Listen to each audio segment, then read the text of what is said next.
నమస్తే అండి. నమస్తే. మీ పేరు? నా పేరు వెంకట్రావు. వెంకట్రావు గారు. అమ్మ మీ పేరు? వరలక్ష్మి అండి. ఏమైందండి మీకు? బోన్ క్యాన్సర్ కింద వచ్చింది. బోన్ క్యాన్సర్ వచ్చిందా? ఎన్నాళ్ళ క్రితం తెలిసింది మీకు బోన్ క్యాన్సర్ అని? దగ్గరగా 10 నెలలు అయిపోతుందండి. ఆ, అటు ఇటు తిరుగుతూలో 2 నెలలు అలా గ్యాప్ అయిపోయిందండి. ఆ తర్వాత తెలిసాక 8 నెలలు అయిపోయిందండి. ఇప్పుడు 8 నెలలు పెట్టి వాడుతున్నానండి మందులు. హాస్పిటల్కి వెళ్తే మీకు టెస్టులు చేశారమ్మా? చేశారండి. ఏ నొప్పి వచ్చిందని మీరు వెళ్ళారు? అంటే ఎలా మీరు తెలుసుకున్నారు మీకు క్యాన్సర్ అని? నాకు నడుము పొలవమంట లాగేస్తూ ఉండేదండి. ఓకే. నడువండి అసలు విపరీతంగా నొప్పి వచ్చేసింది. అసలు ఆ కుర్చీలో పోయిపోయానండి. నల్లపోయాను.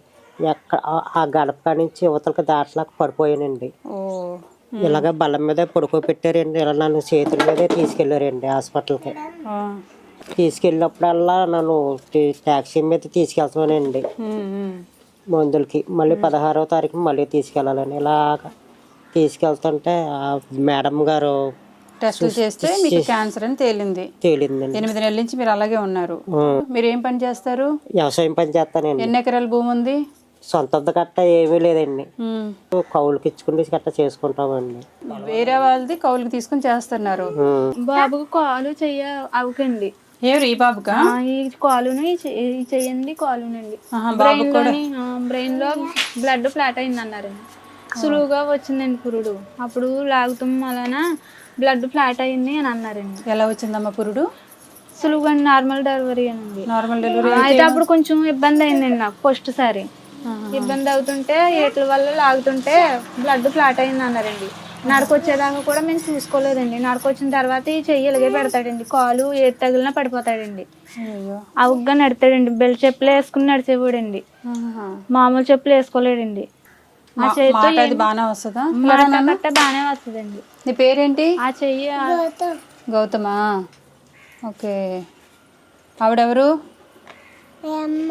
అతనెవరు? ఈ పిల్లెవరు? ఆ పిల్లెవరు? ఇద్దరు చెల్లెళ్ళ నీకు? ఏం పెద్ద అయితే ఏమవుతావు? పెద్దోడు అవుతావా? ఇప్పుడు మీరు 8 నెలల నుంచి ఇలాగే పడుకుని ఉన్నారు. మీరు పనికి వెళ్తున్నారమ్మా? లేదండి. చిన్నపిల్లలతో వెళ్తాను. వెళ్ళట్లేదు. మీరు వెళ్తున్నారా? వెళ్ళట్లేదు. ఎన్ని నెలల నుంచి మీరు ఇలా పడుకుని ఉన్నారు? 8 నెలలు అవుతుందా? మరి మీకు తినడానికి ఎలా వస్తుంది? అదండి మా ఆయన గారికి చూపించడానికి డబ్బులు పోజేశారండి. ఎవరు? అదండి సంఘం కుర్రోళ్ళు కట్టానండి. ఎంత పోగు చేశారు? 50,000 పోజేశారండి. అదండి 1,50,000 పోజేశారండి. మా ఆయన గారికి చూపించగా అవే ఉన్నాయి తింటున్నానండి. ఆ డబ్బులతో చూపించుకుంటా అలా ఒబ్బడుగా తింటున్నామండి. ట్రీట్మెంట్ అయిపోయిందా? అవుతూ ఉందా? లేదండి. వాడాలండి. సంవత్సరం వాడాలండి. మందులు మీకు నెలకి ఎంత అవుతున్నాయండి? 5,000 అండి. అయితే ఆరోగ్యశ్రీ మీద చూపించుకుంటున్నాం. ఇప్పుడు 1 year నుంచి మందులు వాడుతున్నారు కదా, ఏమైనా ఇదివరకటి కంటే బెటర్గా ఉన్నారా? కొద్దిగా పర్లేదండి. అంటే ఏమనిపిస్తుంది? కొద్దిగా అటు వరకు అప్ అవుతాయండి. ఇలా కూడా ఇలాగే కూర్చునేవారండి. ఇలాగే తీస్తానండి. ఇలాగే కూర్చునేవారండి. అనుకుంటే నేనే అన్నం తినిపించి నేనే మొహం కడిగి పెడతాం. బాత్రూమ్కి స్నానానికి గట్రా నేనే చేసేదాన్నండి ఈ చిన్నపిల్లలతో పాటు దీనికి. అయితే ఇప్పుడు కొంచెం పర్వాలేదండి. కొంచెం మాదిరిగా లేచి మనం పెడుతుంటే తింటున్నారండి. తిని మొహం కట్ట కడుక్కోవడమని టాబ్లెట్లు వేసుకుంటామని చేస్తున్నారండి. ఇప్పుడు మీకు ఎవరో ఒకరు సాయం చేస్తేనే తప్ప ఈ పిల్లలతో నువ్వు వెళ్ళి పని చేయడానికి కూడా అవ్వదు. చంటి పిల్లలు మొత్తం 3 చంటి పిల్లలే. ఇల్లు మీ సొంత ఇల్లేనమ్మా? మాది కాదండి, సొంత ఇల్లు కాదండి. సరే, ముందైతే మీకు రేషన్ ఇస్తాను, తీసుకోండి.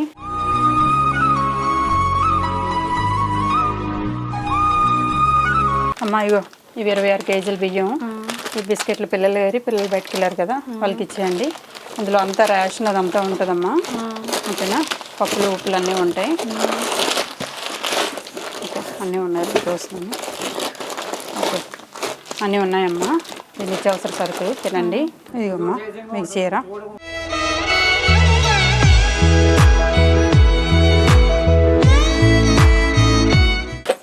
నేను మీకు 2 నెలలకు సరిపడకి 10,000 రూపాయలు ఇస్తున్నాను. మందులకి వాడుకోండి, ఇవి తినడానికి వాడుకోండి, సరేనా? ఓకే, ఈ 10,000 రూపాయలు తీసుకోండి.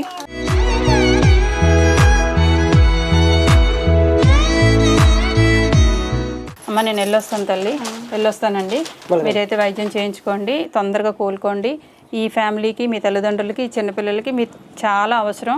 మీరు ధైర్యం తెచ్చుకొని మంచిగా ఫుడ్ తినండి, టైంకి ట్యాబ్లెట్లు వేసుకోండి, తొందరగా కోలుకొని మీరు కనీసం నిలబడి అట్లా కాపలా కాసుకున్నా, మీరు పిల్లలు చూసుకున్నా, మీ ఆవిడైనా కనీసం బయటకు వెళ్ళి పని చేసుకునేంతలాగా మీరు ధైర్యంగా ఇంటికి రెడీ అయిపోయి ఉండాలి.